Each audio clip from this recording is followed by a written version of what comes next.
Bismillahirrahmanirrahim. Assalamualaikum warahmatullahi wabarakatuh. Bismillahi ma sya'allah la yasuqul khaira ilallah. Bismillahi ma sya'allah la yasrifu su'a ilallah.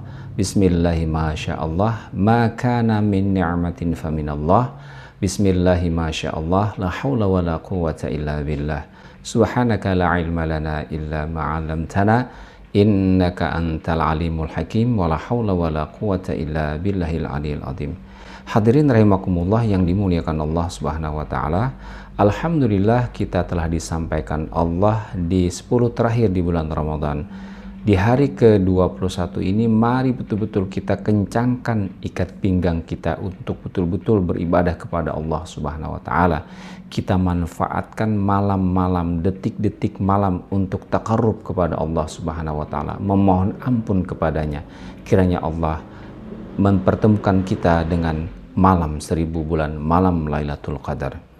Hadirin rahimakumullah yang dimuliakan Allah, Suratul Waqiah ayat ke-74 yang sama-sama akan kita renungkan, temanya adalah mensucikan Allah Subhanahu wa taala dari sifat yang tidak layak bagi Allah, mensucikan Allah dari sifat yang dituduhkan oleh orang-orang kafir Quraisy bahwa Allah memiliki sekutu, tidak mampu membangkitkan manusia.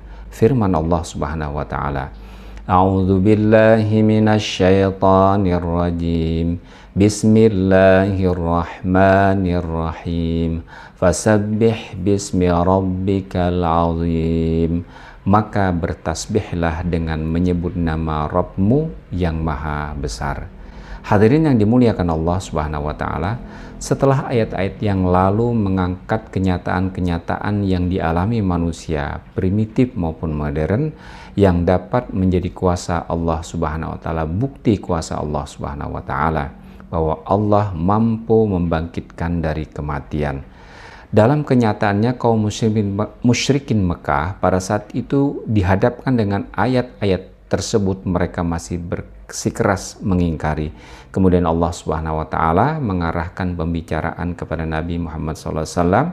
Jika telah jelas kuasanya tentang hari kebangkitan, maka kata Allah dalam firman-Nya, fasabbih, maka bertasbihlah, yakni tingkatkanlah upayamu untuk mensucikan Allah Subhanahu wa taala dari sifat kekurangan, bahkan dari segala sifat kesempurnaannya pun engkau bayangkan, karena hakikatnya manusia tidak bisa 100% membayangkan kesempurnaan Allah Subhanahu wa taala, maka tambahlah dengan bertasbih mensucikannya.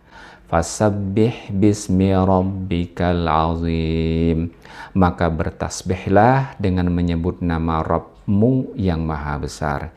Imam Muhammad Ali As-Sabuni menjelaskan, fanazzih ya Muhammad rabbaka amma adafahu ilaihil musyrikun min sifatil ajzi wan naqs.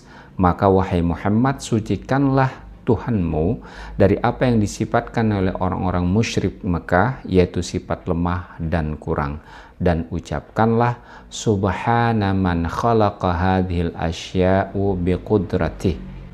Asya'a biqudratih, maha suci Allah yang menciptakan benda-benda ini dengan kekuasaannya, dengan kudratnya.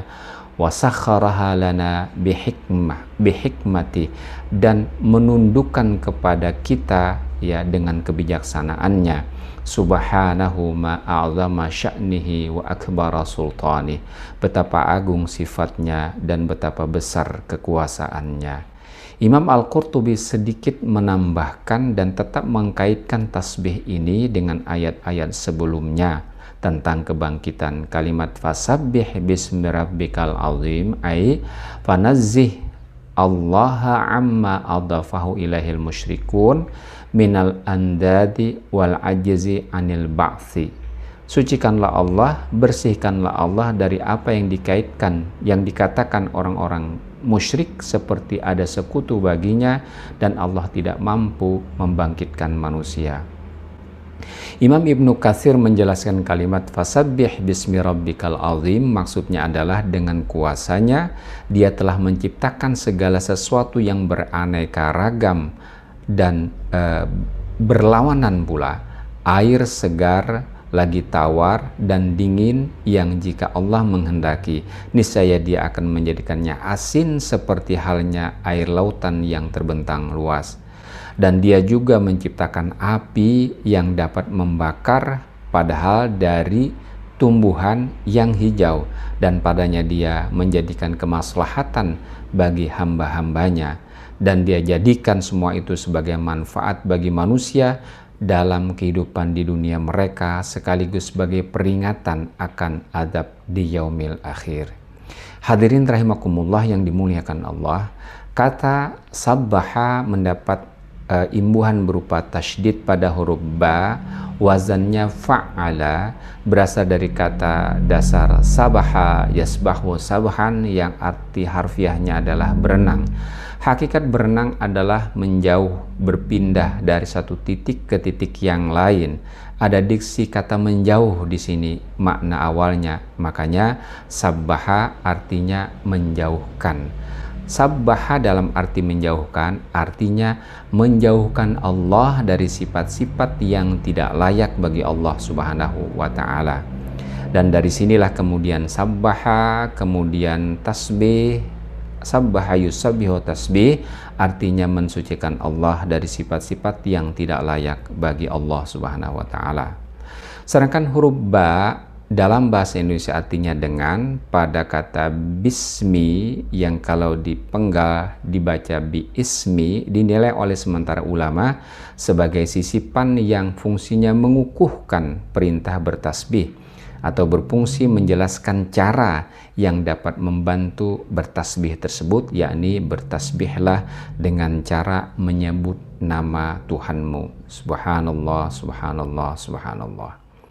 Ada juga yang berpendapat bahwa kata ismi pada ayat di atas berfungsi juga sebagai pengukuhan, karena yang dimaksud dengan mereka adalah dengan mensucikan keberadaan Allah secara keseluruhan, bukan sekedar mensucikan namanya. Makanya dengan kata ismi adalah mensucikan Allah Subhanahu wa Ta'ala secara keseluruhan dari hal-hal yang tidak layak baginya. Adapun maknanya, ayat di atas memerintahkan kepada Nabi Sallallahu Alaihi Wasallam dan juga kepada kita untuk menolak segala macam pensifatan atas perbuatan yang tidak sesuai dengan kebesaran Allah Subhanahu wa Ta'ala, seperti Dia memiliki sekutu atau tidak kuasa membangkitkan manusia. Hadirin rahimakumullah yang dimuliakan Allah Subhanahu wa Ta'ala, demikianlah makna suratul Waqiah ayat yang ke-74, kalimat yang dikatakan Rasulullah SAW sebagai kalimat yang ringan diucapkan dalam lidah namun berat dalam timbangan pahala. Kalimat yang mengingatkan kita bahwa Allah Subhanahu wa Ta'ala adalah Maha Suci dan dan kita sebagai hamba hanyalah makhluk yang lemah dari berbagai hal, penuh dengan segala kekurangan. Dengan kita sering memaknai secara mendalam subhanallah, kita terdorong untuk mensucikan Allah, sekaligus kita merasa betul-betul rendah di hadapan siapapun, terutama di hadapan Allah Subhanahu wa Ta'ala. Keadaan ini akan melahirkan sikap tawadhu kepada kita, di mana seseorang tidak lagi merasa lebih baik daripada orang lain, baik dalam hal kedudukan, kekayaan, dan apapun yang Allah berikan. Subhanallah, Maha Suci Allah dari segala kekurangan, tapi manusia penuh dengan segala kekurangan. Demikian, Assalamualaikum warahmatullahi wabarakatuh.